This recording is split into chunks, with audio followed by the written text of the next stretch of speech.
오늘은 추수감사 주일입니다. 지난 한 해 동안 많은 어려움 가운데서도 함께 하시고 또 때를 따라 돕는 은혜로 우리의 삶을 복주신 하나님께 감사를 드립니다. 우리 하나님께 다 같이 고백할까요? 우리 하나님께 감사드립니다. 하나님께 감사드립니다. 우리가 믿음으로 우리 하나님을 향하여 이렇게 감사의 고백을 드리기를 바랍니다.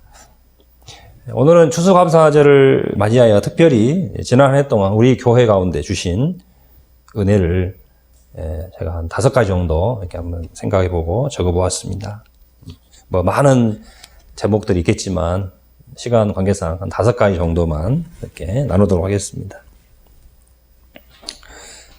첫 번째는 코로나19로 인한 많은 어려움 중에도 우리 교회와 가정들을 모두 건강하게 지켜주시고 주어진 삶에 최선을 다할 수 있도록 은혜 주심을 감사합니다. 우리 아멘 이렇게 크게 해주면 좋겠네요. 아멘. 아멘이죠. 두 번째는 현장 예배와 함께 모이는 교제와 나눔이 빈약해지고 어려워졌으나 또 인터넷과 비대면을 통해 부족한 부분을 채워주시고 특별히 고등부, 대학부, 온라인 성경 공부 모임이 내실 있게 잘 진행되게 하심을 감사합니다. 세 번째는 매 주일마다 말씀으로 영적인 방향과 새 힘을 주시고 모든 성도인들에게 주 안에서 평안을 누리며 또 마음으로 하나 되게 하심을 감사합니다. 아멘. 네 번째, 어려운 상황에서도 필요한 교회 재정을 채워주시고 때마다 돕는 손길로 함께 하심을 감사합니다. 아멘. 마지막 5번째, 올 여름 구례 지역 수해를 당한 분들에게 성도님들의 마음과 사랑을 모아서 전기밥솥, 아주 좋은 전기밥솥 5개를 그 지역에 우리가 지원할 수 있어서 그분들에게 작은 위로를 전할 수 있게 하시고 또 우리에게도 큰 기쁨이 되게 하신 하나님께 감사를 드립니다. 아멘. 이해도 많이 있지만 하나님께 감사할 것이 많지만 이렇게 5가지로만 요약을 했습니다. 성경에서는 그 범사에 감사라라고 말씀하면서 이것이 우리를 향한 하나님의 뜻이니라. 우리가 범사에 감사하는 것이 하나님의 뜻이다. 이렇게 말씀합니다. 그래서 하나님의 관점에서 보면은 우리의 모든 삶이, 우리의 모든 범사가 다 감사 제목이 될 수 있다고 하는 것입니다. 우리가 그것을 미처 깨닫지 못하고 잘 알지 못해서 오해를 하는 것이지 결국은 모든 것이 하나님의 뜻이 드러날 때 우리는 그리고 또 그 하나님 우리가 인격적으로 만나고 고백하게 될 때 우리는 진정으로 하나님께 영광을 돌리고 감사할 수가 있습니다. 이번 다니엘 기도회 강사들의 특징이 좀 그런 게 있더라고요.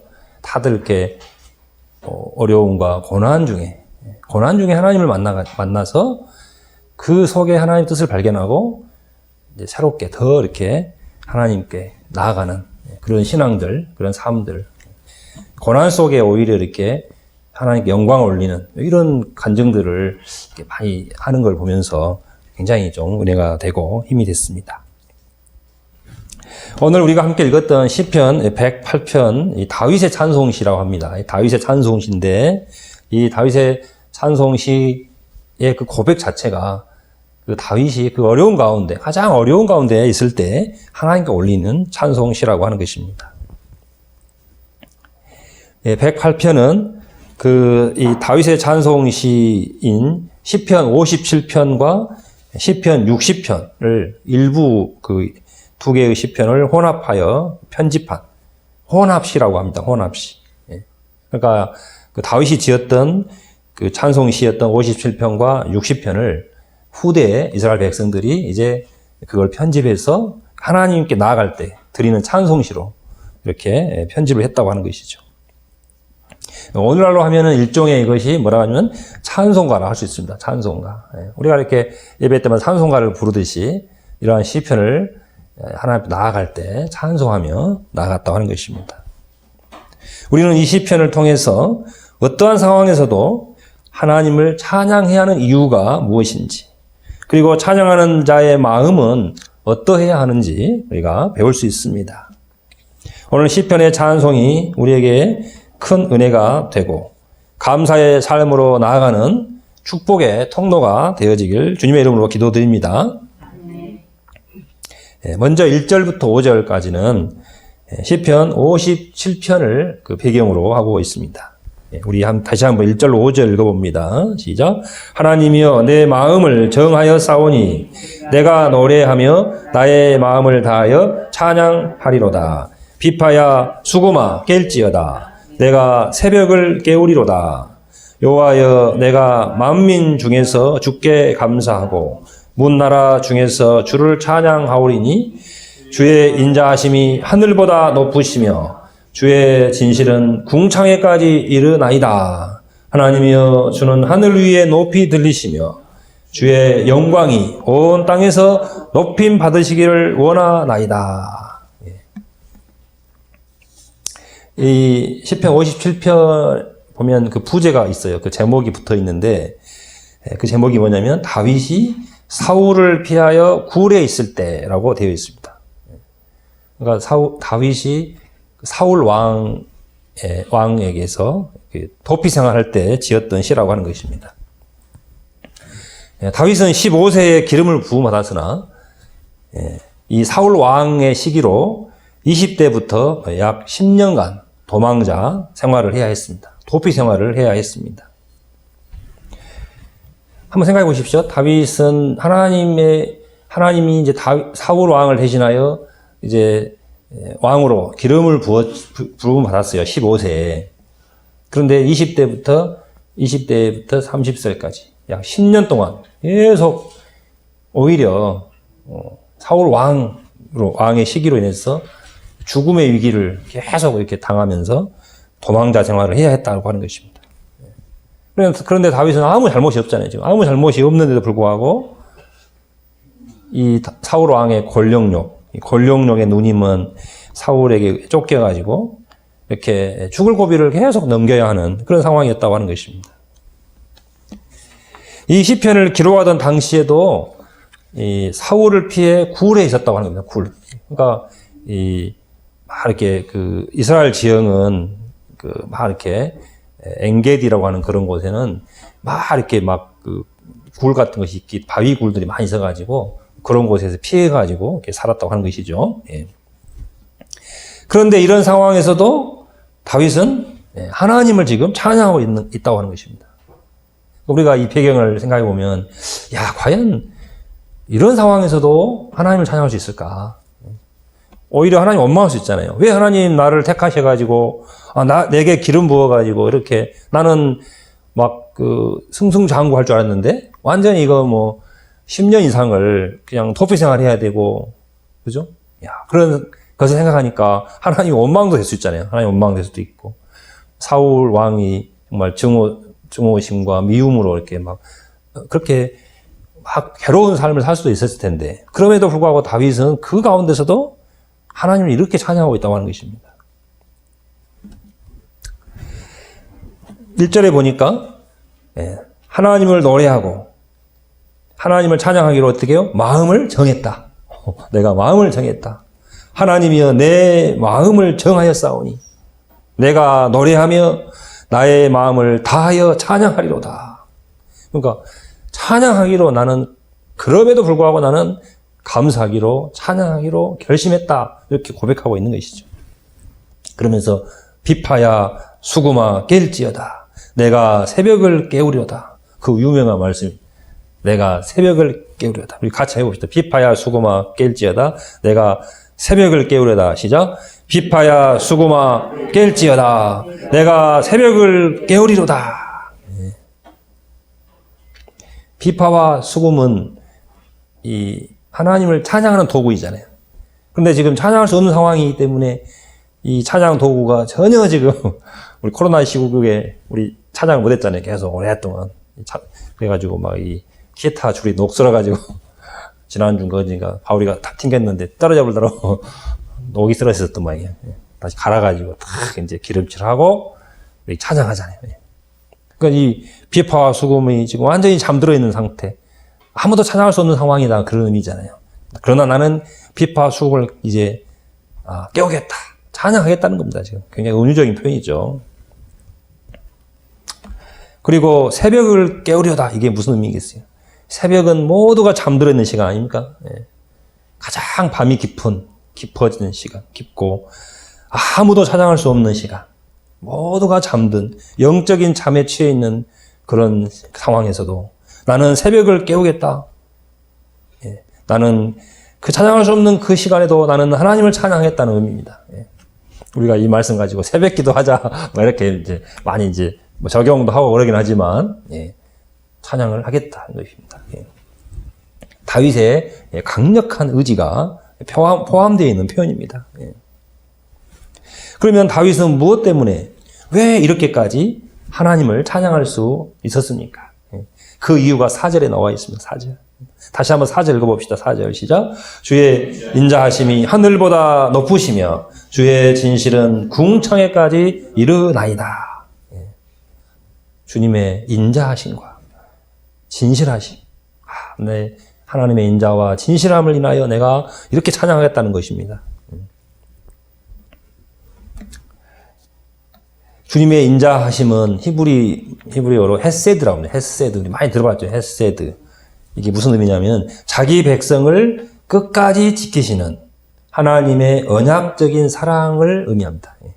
자기 백성을 끝까지 지키시는 하나님의 언약적인 사랑. 그러니까 하나님께서 우리에게 약속하셨다는 것입니다. 어떤 상황에서도 하나님은 자기 백성을 끝까지 지키신다. 내가 하나님의 손을 놓아도 하나님은 나 손을 놓지 않는다는 거죠. 그런 거잖아요. 이런 사랑을 우리가 받고 있는 거죠. 하나님의 언약적인 사랑. 그리고 진실하심은 에메트라고 하는데 에메트, 요거는 확고함, 안정됨, 신실함 이라는 의미가 있습니다. 그래서 이걸 한마디로 말하면 요약해 보면 변함없는 하나님의 사랑, 변함없는 하나님의 사랑, 신실한 하나님의 사랑, 영원히 확고한 변하지 않는 하나님의 사랑을 인해서 다윗이 지금 찬송하고 있다고 하는 것입니다. 이 세상에서 가장 크다고 하는 부모의 사랑도 상황과 조건에 따라서 얼마든지 변할 수가 있습니다. 부모의 사랑도 변합니다. 그죠? 바뀔 수 또 부모를 향한 자식의 부모를 향한 사랑도 또 상황에 따라서 변할 수가 있습니다. 그리고 인간의 사랑이라고 하는 것은 그 순수성과 진실성에 있어서 한계가 있습니다. 순도 100%의 온전한 순수한 사랑은 불가능하죠. 인간에게 있지 않습니다. 이 순도 100%의 사랑과 진실함은 오직 우리 하나님에게만 찾을 수가 있는 것입니다. 다윗은 고난 중에도 이 하나님의 사랑과 진실하심을 맛보았기 때문에 어떤 상황에서도 하나님을 찬양하며 노래할 수가 있었다고 하는 것입니다. 이게 이제 다윗의 믿음이고 고백이죠. 다윗이 만난 하나님.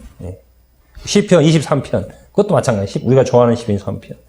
여호와는 나의 목자시니 내가 부족함이 없으리로다. 내가 사망의 음침한 골짜기를 달릴지라도 해를 두려워하지 않을 것은 주께서 나와 함께 하심이라. 주의 막대기와 지팡이가 나를 지키시나이다.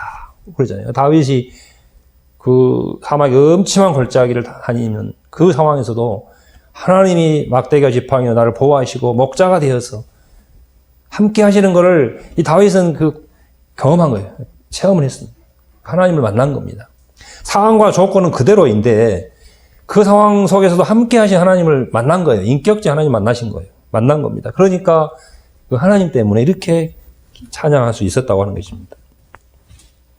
사실은 좋을 때 찬양하는 것은 쉽잖아요. 우리가 좋을 때, 막 축복을 때 찬양하는 것은 뭐 저절로 됩니다. 그냥 이렇게 우리가, 로또가 요즘에 로또 참 좋아하니까, 로또 뭐, 1등 됐다, 내가. 얼마나 막 춤추겠죠. 남의 일이니까 별로 감동이 없지만, 내일이 돼보세요, 내일이. 야, 로또가 됐다. 로또가 됐다 하면 막 춤이 날 거예요, 저절로.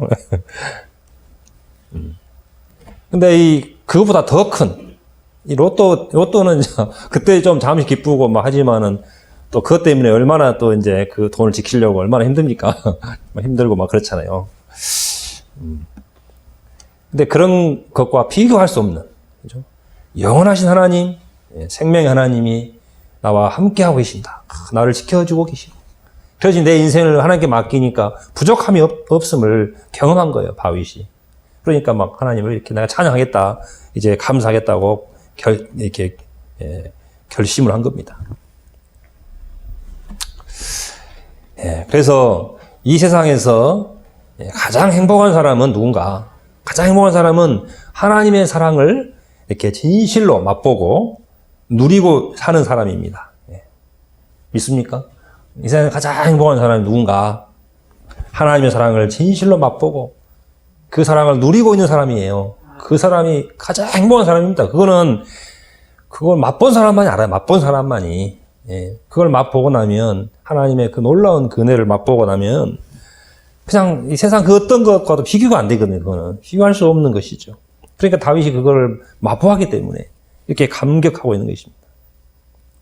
저는 개인적으로 지난주 목요일 다니엘 기도의 강사로 나온 그 탤런트 있었죠. 김애랑 자매님이죠. 김애랑. 예수님의 자랑이라는 뜻이라고 그러대요. 김애랑. 맞죠? 예수님의 사랑. 내가 뭐라 하겠습니까, 방금? 자랑. 자랑도 되고, 예수님의 자랑도 되고, 사랑도 되고, 다 되겠네요. 모태신앙이라죠, 모태신앙. 이분이 이제 모태신앙이고, 이렇게 이제 정말, 이렇게 모태신앙으로 항상 이렇게 정말 하나님 풍성한 은혜 가운데 살았어요. 그런데 신이 내린 사람인가 그 영화 만든 감독과 결혼했어요. 결혼하고 이렇게 잘 행복하게 살고 있었는데, 둘째 딸, 세 딸이 있었죠. 둘째 딸이 한 2살 때인가 갑자기 그 뇌전증이라고 하는 일종의 그 간질이죠. 예전에 막 간질이라고 했던 그게 발견이 돼가지고 발병을 해가지고 막 갑자기 어린이집에서 경기를 일으키기 시작해가지고 그때부터 이제 투병 생활을 하게 됐죠. 그러면서 하루에도 막 수백 번씩 막 계속 경기를 일으키고 막 사경을 헤매고 막 그런 상황에 있을 때, 아니 진짜 이 김혜랑 형님이 얼마나 이게 정말 이 상상할 수 없었던 일이 벌어진 거잖아요. 막 병원에서 막 몇 개월을 투병하는 과정을 지켜보면서 막 정말 너무너무 힘들어서 하나님께 부르짖고 기도를 했죠. 내가 왜 이런 일이 일어났는지 황당해하며, 그런데 또 수없이 기도를 하지만은 응답이 없는 상황에서 하나님을 원망하기도 했습니다. 무슨 치료를 앞두고, 그 치료를 할 때는 음식을 제대로 먹을 수 없으니까 떡볶이를 좋아하는데, 그 치료하기 전에 떡볶이 한 번만 먹이게 해달라고. 그러면 30분 동안 발작을 안 해야 된다네요. 발작을 안 하면 떡볶이를 먹을 수 있대요. 그거 한번 먹이고 싶어서 하나님 기도했다잖아요. 하나님 30분만 경기 안 하게 해달라고. 간절히 기도했는데, 바로 경기를 일으켜가지고, 발작을 일으켜보니까 갑자기 그냥, 그때 처음으로 하나님을 원망하고, 막, 욕을 했다잖아요. 하나님 이럴 수 있냐고. 도끼 눈을 뜨면서 하나님, 나 이제 안 믿을 거야, 이제. 나는 안 믿는다고. 하나님 전혀 기도에 응답 안 해주신 하나님. 하나님은 죽었다. 신은 죽었다 하면서, 그냥 안 믿겠다고 할 정도로. 그렇게 하나님 원망했다 하잖아요. 하지만은 결국은 고난 중에 이제 그 마음에 찾아오시고, 정말 고난 속에서 찾아오셔서 말씀하시는 그 하나님을 만나면서 진짜 하나님을 만나고 변화가 되기 시작한 겁니다. 그런 이제 이 고난 속에서도 하나님을 만나면 하나님 앞에서 자신의 모습을 발견합니다. 자신의 지독한 이기심, 사랑 없는 모습을 깨닫게 되고 하나님께 진실로 회개하기 시작했습니다. 그 같은 병동에 37병동인가요? 거기 병동에 막 그 뇌전증 환자 애들이 많이 소아병동이니까 근데 그 사람들하고 나하고는 다른데 그냥 괴로운 거야. 나는 왜 내가 여가 있어야 되냐 이거요. 그 옆에 사람들의 그 뭐 아픔과 고통은 전혀 관심이 없어. 오직 내 딸이 치료되는 것만 관심 있는 거예요. 그들의 고통은 전혀 관심이 없는 이런 모습을 발견하고 막 그 부담스러워하고 똑같이 아픈데도 그냥 다른 사람들의 환자를 보면 막 부담스러워하고 이렇게 너무 이기적인 자신의 모습을 발견하고 살아가는 모습을 깨닫고 이제 회개하게 됐다고 하는 것입니다. 그리고 비로소 이웃의 고통과 아픔을 이제 아픔이 눈에 들어오기 시작했습니다. 눈에 들어오기. 이때 이제 시작한 것이 이제 그때부터 한 것이 뭐예요? 기도 편지 사역을 하고 뭐 또 자기와 같은 어려움 당한 엄마들을 위한 에벤저스라고 하는 그 소셜 미디어 유튜브로 이제 그 운영을 하면서 많은 사람들에게 위로를 주고 있습니다. 에벤저스가 뭐냐면 애를 뵌 사람들, 엄마들 이를 위한 소셜 미디어죠. 그러면서 그 같은 고통당한 분들에게 위로를 전하고 위로를 전하는 그런 일을 하고 또 그걸 통해서 이렇게 전도하고 있는 것이죠. 2019년 작년 겨울이 시작될 무렵 병증이 잠시 호전되었던 딸이 다시 재발하였습니다. 근데 기적적으로 그 뇌 속에 있는 어떤 그 뭐 뇌 안에 MRI도 찾을 수 없는 그런 게 있다 하더라고요. 그걸 발견이 돼가지고 원인 인자가 발견이 돼서 이제 올 들어 2차에 걸친 대수술을 했습니다. 그 뇌를 열어가지고 이렇게 그 1차, 2차 그 기간에는 열어진 상태에서 뭐 체크를 해야 한다대요. 이렇게 엄청난 수술이더라고요, 그게. 근데 그 수술을 잘 마치고 딸이 이제 아주 기적적으로 빠른 속도로 호전되고 있다고 합니다. 하지만 그분은 고백할 때 비록 딸이 이렇게 호전된 것이 너무 감사하고 고마운 일이고 그지만은 이제는 그것 때문에만 감사한 게 아니라 하나님의 절대적인 사랑, 신실하심을 믿기 때문에 하나님께 감사를 드린다고 고백하고 있습니다. 오히려 가장 어려울 때 그 하나님을 만났을 때 그 주셨던 위로, 하나님 안에서의 그 정말 그 새롭게 발견된 자신의 그 존재와 삶을 그것 때문에 그걸로 인하여 진정으로 이제 감사를 드리고 있다고 하는 것이죠. 그분이 하는 말은 그러잖아요. 또 고난이 있을 것이다. 우리가 인생을 살다 보면 계속 고난은 오지 않겠느냐. 그럼에도 우리는 하나님을 찬양할 수 있는 이유가 있다는 것을 고백하고 있는 것이죠. 우리가 이 세상을 살아가면서 누구나 크고 작은 어려움과 고난이 있습니다.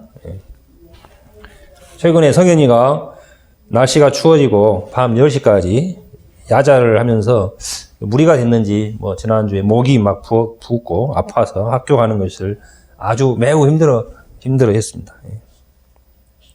그래서 안 되겠길래 이제 그 수업 끝나고 바로 데리고 와가지고 주사 맞고 약을 먹으니까 이제 좀 좋아졌다고 그러더라고요. 좀 좋아지고 했는데 근데 그 다음날 새벽에 막상 학교를 가려고 하니까 또 목이 아프다고. 학교를 가려고 하니까 목이 아프다 그래요. 그래서 내가 그랬어요, 성현이한테. 야, 성현이는 학교를 안 가는 것이 약인데, 야, 이게 참, 그러면서 서로 웃었어요. 야, 너 학교 안 가는 것이 약인데. 그러면서 이제 갔는데요. 차로 학교를 데려다 주면서 생각해 봤어요. 야, 우리 인생은 누구나 스스로 감당해야 하는 작은, 감당해야 되는 삶의 무게가 있구나. 누구나. 뭐 내가 대신 학교 갈 수 없잖아요. 갈 수도 없는 거고. 가야 돼. 본인이 감당해야 되잖아요. 가서. 그리고 그 다음 밤 10시까지 또 하고 왔거든요. 어쨌든 다 이렇게 누구나 뭐 나름대로의 고난이 있고 스트레스가 있다고 하는 것이죠. 때로는 스스로도 감당할 수 없는 엄청난 인생의 고난도 있습니다. 그래서 우리에게는 더욱더 하나님의 은혜가 필요하다고 하는 것입니다. 우리가 이러한 이러한 세상을 우리가 이 땅에 살아가면서 정말 필요한 게 뭔가. 우리 개그우먼 박지선 그 자매님이 안타까운 것 같아요. 안타까워. 자살하는 것을 들으면서 안타깝더라고요. 엄마랑 같이 자살해버렸는데. 하고 유명한 그 연예인이기도 하고. 그런데 왜 그랬을까? 너무 안타깝더라고요. 뭔가 그 마음에 깊은 뭐 있었겠죠. 절망이 있고, 뭔가 우울증이 있다든지 뭐 그랬겠죠. 뭔가 이렇게 그 가장 극단적인 어떤 절망의 상태에 있을 때, 박지선 자매를 붙들어 줄 수 있는 게 없었다는 거잖아요. 뭔가 붙잡아 줄 수 있는 게 없었어요. 그 주변에는 뭐 많은 그 동료 연예인도 있고요. 예, 그 많이 잘 챙겨주고 했다고 하더라고요. 잘 챙겨주는 사람도 있었고, 또 뭐 좋은 있었잖아요. 동료도 있고. 그러지만은 엄마도 옆에 있었는데, 그죠? 근데 아무도 그분들을 붙잡아 줄 수 있는 게 없는 거예요. 사람으로도 안 되는 것 같아요. 그래서 안타깝더라고요. 참 그분들에게 신앙이 있었다면 얼마나 좋았을까. 그때 하나님이 계셨다면, 하나님 믿고 있었다면, 주님이 딱 붙잡아 주실 텐데, 그게 없었다고 하는 게 너무 안타까운 것 같아요. 그래서 우리에게 있어서, 사실 그 무엇보다도 주님이 나와 함께하고 있다는 거, 이게 가장 큰 축복인 줄로 믿습니다. 예. 자기 백성을 끝까지 지키시는 하나님의 언약적인 사랑, 그 헤세드의 은혜가 필요합니다. 순도 100%의 신실하신 하나님의 도우심과 인도하심이 필요합니다. 우리가 이 하나님과 함께 동행할 수 있다면 우리는 어떤 상황에서도 흔들리지 않고 감사하는 삶을 살아갈 수가 있습니다. 다윗은 고난 중에도 하나님을 노래하며 찬양하기로 결심하였습니다. 오히려 더 적극적으로 비파와 수금을 깨우며 하나님을 찬양하였습니다. 내가 새벽을 깨우리로다. 그러니까 내가 새벽을 깨우리로다 이 말씀이 사실 그런 의미가 있는 것이죠. 그러니까 새벽기도 합시다. 꼭 그런 차원의 본문으로만 생각하기 쉬운데 그런 것이 아니라 어떤 상황에서도 정말 가장 어두운 밤, 정말 내 인생의 가장 어두운 밤과 같은 상황일지라도 나는 새벽을 깨우겠다. 그래도 나는 하나님을 붙잡고 찬양하겠다. 믿음으로 살아가겠다는 것이죠. 그런 마음의 어떤 의지와 결단이 표현되고 있는 말입니다. 이러한 고백이 있을 때, 믿음이 있을 때 그 인생은 어떤 상황에서도 무너지지 않습니다. 그리고 마침내 이깁니다. 승리할 수 있습니다. 우리에게 이러한 믿음을 축복해 주시길 주님의 이름으로 기도드립니다. 네. 오늘 본문 6절로 13절까지는 짧게 제가 말씀드릴게요. 시편 60편을 배경으로 하고 있습니다. 시편 60편의 부제를 보면 다윗이 아람 나하라임과 아람 소바와 싸우는 중에 요압이 돌아와 에돔을 소금 골짜기에서 쳐서 12,000명을 죽인 때라고 되어 있습니다. 이게 무슨 말인가? 이게 배경이 그렇습니다. 다윗이 이제 왕이 됐죠. 후에 이제 다윗이 왕이 되고 이스라엘 전체 지역을 통합합니다. 정복해 나갈 때 갑자기 이방 에돔이 공격을 해서 큰 어려움을 당하는 어려움에 처하게 되었다고 하는 것입니다. 당시 에돔 지역은 지금으로 하면 페트라 지역을 거점으로 하고, 페트라가 보면은 막 엄청난 바위 같은데 성도 있고 막 그러잖아요. 천연 요새죠. 천연 요새. 천연 요새를 딱 거점으로 해가지고 이렇게 나라가 에돔 족속들이 거점을 두고 있었으니까 굉장히 이게 강력한 군사력도 있었고 그랬던 것 같아요. 다윗을 이스라엘 공격해가지고 굉장히 어려움에 처하게 됐다고 하는 것입니다. 이때 다윗이 하나님께 기도합니다. 6절입니다. 주께서 사랑하시는 자들을 건지시기 위하여 우리에게 응답하사 오른손으로 구원하소서. 하나님 기도했다고 하는 것입니다. 그러면서 하나님의 말씀을 붙들었습니다. 7절로 9절 읽어봅시다. 7절로 9절 시작. 하나님이 그의 성소에서 말씀하시되 내가 기뻐하리라. 내가 세겜을 나누며 숫곳 골짜기를 측량하리라. 길르앗이 내 것이요 므낫세도 내 것이며 에브라임은 내 머리의 투구요 유다는 나의 규이며 모압은 내 목욕통이라. 에돔에는 내 신발을 벗어 던질지며 블레셋 위에서 내가 외치리라 하셨도다. 그러니까 다윗이 아마 하나님의 말씀에 응답을 받은 것 같아요. 말씀으로 응답을 받았다는 것이죠. 여기 보면은 다 내 것이다는 거죠. 그죠? 이스라엘 땅, 이방 모든 민족, 하나님의 주권 아래 있다는 거예요. 주권 아래 있다. 모압은 내 목욕통이요. 에돔은 내 신발을 벗어 던질지며. 이 말은. 그들은 종이 된다는 의미예요. 종이. 하나님은 이스라엘 땅을 다윗에게 주시고 모든 이방 민족을 정복하게 될 것이라고 하는 예언의 말씀이었습니다. 다윗이 이 말씀을 붙들고 기도했다고 하는 것입니다. 당시 그래서 여기 10절에 보면은 누가 나를 이끌어 견고한 성읍으로 인도해 드리며 누가 나를 에돔으로 인도할꼬. 이만큼 에돔은 강력한 세력이었다고 하는 것이죠. 그리고 다윗이 또 그들로 인한 위기 상황을 11절에 보면 하나님이여 주께서 우리를 버리지 아니하셨나이까 하나님이여 주께서 우리의 군대들과 함께 나아가지 아니하시나이다. 마치 이와 같은 상황이었다고 하는 것입니다. 우리는 때로 믿음으로 산다고 하지만 원치 않게 어려움을 당합니다. 그리고 일시적인 패배를 당할 수가 있습니다. 다윗도 패배를 당할 때가 있었습니다. 그때 우리는 낙심이 됩니다. 두려움에 사로잡히게 됩니다. 믿음으로 산다고 했는데도 다윗이 이렇게 하나님을 절대적인 믿음을 가지고 감사를 가지고 찬양하며 살아가면에도 불구하고 우리가 실패를 경험할 수 있는 것이죠. 어려움을 당할 수가 있는 것입니다. 하지만 다윗은 그 자리에 머물러 있지 않았습니다. 우리 마지막으로 12, 13절 읽겠습니다. 시작. 우리를 도와 대적을 치게 하소서. 사람의 구원은 헛됨이니이다. 우리가 하나님을 의지하고 용감히 행하리니 그는 우리의 대적들을 밟으실 자이심이로다. 저는 이 부분이 은혜가 되는 것 같아요. 이 부분이. 다윗은요, 막 승승장구하고 막 승리하다 보면 인간이 교만해지잖아요. 마음이 높아지거든요. 막 교만해지고. 과거 힘들 때는 정말 하나님 의지하고 살았는데, 그 김혜랑 자매님이 그런 간증을 하더라고. 요즘에는 이제 평안해졌잖아요, 지금은. 근데 지금 자기도 모르게 불평도 하고, 애들한테 뭐라 하기도 하고 막 그런다는 거예요. 살려만 주시면 감사하고 막 그랬는데, 와, 살려주시고 이렇게 막 평안해졌잖아요. 근데 다시 또 일상으로 자꾸 돌아가는 거예요. 자꾸 불평이 나오려고 그런다고 그래요. 그런 것 같아요. 우리가 그렇잖아요, 우리가 이렇게 어려울 때 오면 어느새 그냥 과거에 받은 은혜를 어디로 가버리고 자꾸 그냥 짜증이 나거나 막 불평이 나올 수 있는 것이죠. 이제 다윗도 연약한 인간이라고 하는 것입니다. 근데 이러한 상황들을 통해서 오히려 이제 하나님을 더 붙들게 되었다고 하는 것이죠. 사람의 구원은 헛됨이니이다.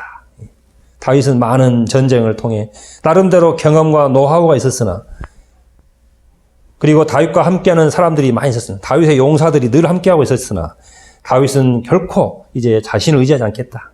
나는 이제 사람을 의지하지 않겠다는 것입니다. 사람의 구원은 헛됨이니이다. 오히려 다윗은 하나님을 의지했습니다. 우리를 도와 대적을 치게 하소서. 우리가 하나님을 의지하고 용감히 행하리니 그는 우리의 대적들을 밟으실 자이심이로다. 사랑하는 성도 여러분, 우리의 진정한 도움이 누구입니까? 살아계신 하나님, 전능하신 하나님이 함께 하실 때 우리가 용감히 행할 수가 있습니다. 하나님을 의지하는 자가 용감히 행할 수 있습니다. 두려움이 없다고, 두려움을 극복할 수가 있습니다. 하나님을 의지하는 것이 우리의 진정한 힘이며 담대함과 용기의 근원임을 믿으시기 바랍니다. 예. 오늘 추수감사절을 맞이하여 무엇보다도 대적을 밟으시고 우리에게 영원한 승리를 주시는 하나님으로 인해 감사를 드립니다. 이 하나님의 인자와 진실하심이 오늘 우리와 함께하고 계십니다. 우리 모두 이 하나님을 바라보며 어떠한 상황에서도 코로나가 이게 장기화되고 이로 인해서 여러 가지 어려움이 반복되고 있을지라도 신실하신 하나님을 끝까지 우리가 믿음으로 절대 감사를 가지고 주의 백성들이 되시기를 주님의 이름으로 기도드립니다. 자, 기도하겠습니다. 하나님이여 내 마음을 정하여 싸우니 내가 노래하며 나의 마음을 다하여 찬양하리로다. 비파야 수고마 깰지어다. 내가 새벽을 깨우리로다. 아무도 찬양할 수 없는 깊은 영적인 그 잠에 빠져있는 시대에도 나는 신실하신 하나님을 믿고 인자와 진실하심을 믿고 우리 하나님을 향하여 찬양하기를 원합니다. 우리 성도님들이 어떠한 형편에서도 우리 하나님의 인자하심을 신실하심을 바라보며 힘과 용기를 얻게 하시고 능히 이기고 승리하는 삶이 되도록 인도하옵소서. 가장 절망적인 상황에서도 주님께서 선한 목자가 되어주시고 함께하여 주시고 동행하여 주셔서 7.8개 하며 마침내 하나님이 기뻐하시는 정말 은혜의 삶이 되도록 또 열매 있는 삶이 되도록 축복하여 주시고 인도하옵소서. 오늘도 귀한 말씀 주시면 감사드리며 예수 그리스도 이름으로 기도하옵나이다. 아멘.